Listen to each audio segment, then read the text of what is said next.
ఈ తరంలో జరిగి సంఖ్య పెరగటం ఇట్లాంటిదంతా కూడా ఉంది కదా, దాని ఇంపాక్ట్ ఏ విధమైనటువంటిది ఉంటుంది? ఇది తప్పకుండా ఇంపాక్ట్ ఉంటుంది. ఇది మరి విభజన అన్నది అదైతే ఉందో రీఆర్గనైజేషన్ అన్నది ఏ అంశాల ఆధారంగా చేస్తారు అన్నది కూడా.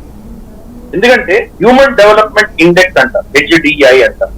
దాని ప్రకారం మీకు కుటుంబం చాలా తక్కువ సంఖ్యలో ఉండాలి, మీ ఉద్యోగ అవకాశాలు ఎక్కువ ఉండాలి, మీ చదువులు చాలా ఉన్నత స్థాయిలో ఉండాలి, అలాగే లా అండ్ ఆర్డర్ చట్టాన్ని గౌరవించేటువంటి సంస్కృతి ఎక్కువ ఉండాలి. ఇటువంటి కొన్ని పారామీటర్స్.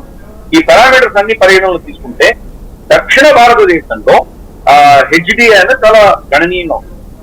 ఉత్తర భారతదేశంలో ఎస్పెషలీ బీహార్, ఉత్తరప్రదేశ్ లాంటి ప్రాంతంలో ఇవి చాలా అస్తవ్యస్తంగా ఉంది. అక్కడ జనాభా సంఖ్య విపరీతంగా పెరిగింది. రేపటి రోజు ఈ యొక్క కాన్స్టిట్యుయెన్సీస్ అన్నిటి కూడా మనం రీఆర్గనైజ్ చేసినప్పుడు మరి దక్షిణ భారతం నష్టపోతుందా? పార్లమెంట్ లో ఎక్కువ సంఖ్య, ఎక్కువ జనాభా ఉంది కాబట్టి వాళ్ళకి ఎక్కువ సీట్లు ఇస్తారా, లేదా HDI అనే దాంట్లో చేసుకుంటారా? HDI ఎక్కువ దానికి పెద్దపీట వేసి పాపులేషన్ జనాభా మాత్రమే ఆధారంగా కాకుండా ఈ రెండింటి యొక్క మిశ్రమంతో నిర్ణయం తీసుకుంటారా? ఇవన్నీ రేపు చూడాలి.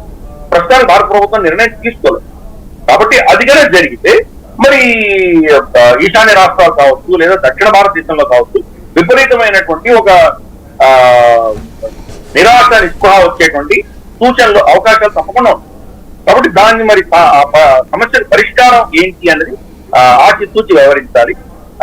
ఒకంతకు చూస్తే తెలుగుదేశం పార్టీ, JDU ఇటువంటి పార్టీలు ఈ ప్రభుత్వంలో ఉన్నాయి కాబట్టి దాన్ని నిజంగా అటువంటి పరిస్థితులు రాకుండా వీళ్ళు ముందస్తుగానే ప్రభుత్వానికి సూచనలు ఇచ్చి పాలసీ జరిగేటప్పుడే వీళ్ళ ప్రభావం ఉంటుంది అని నేను భావిస్తున్నాను.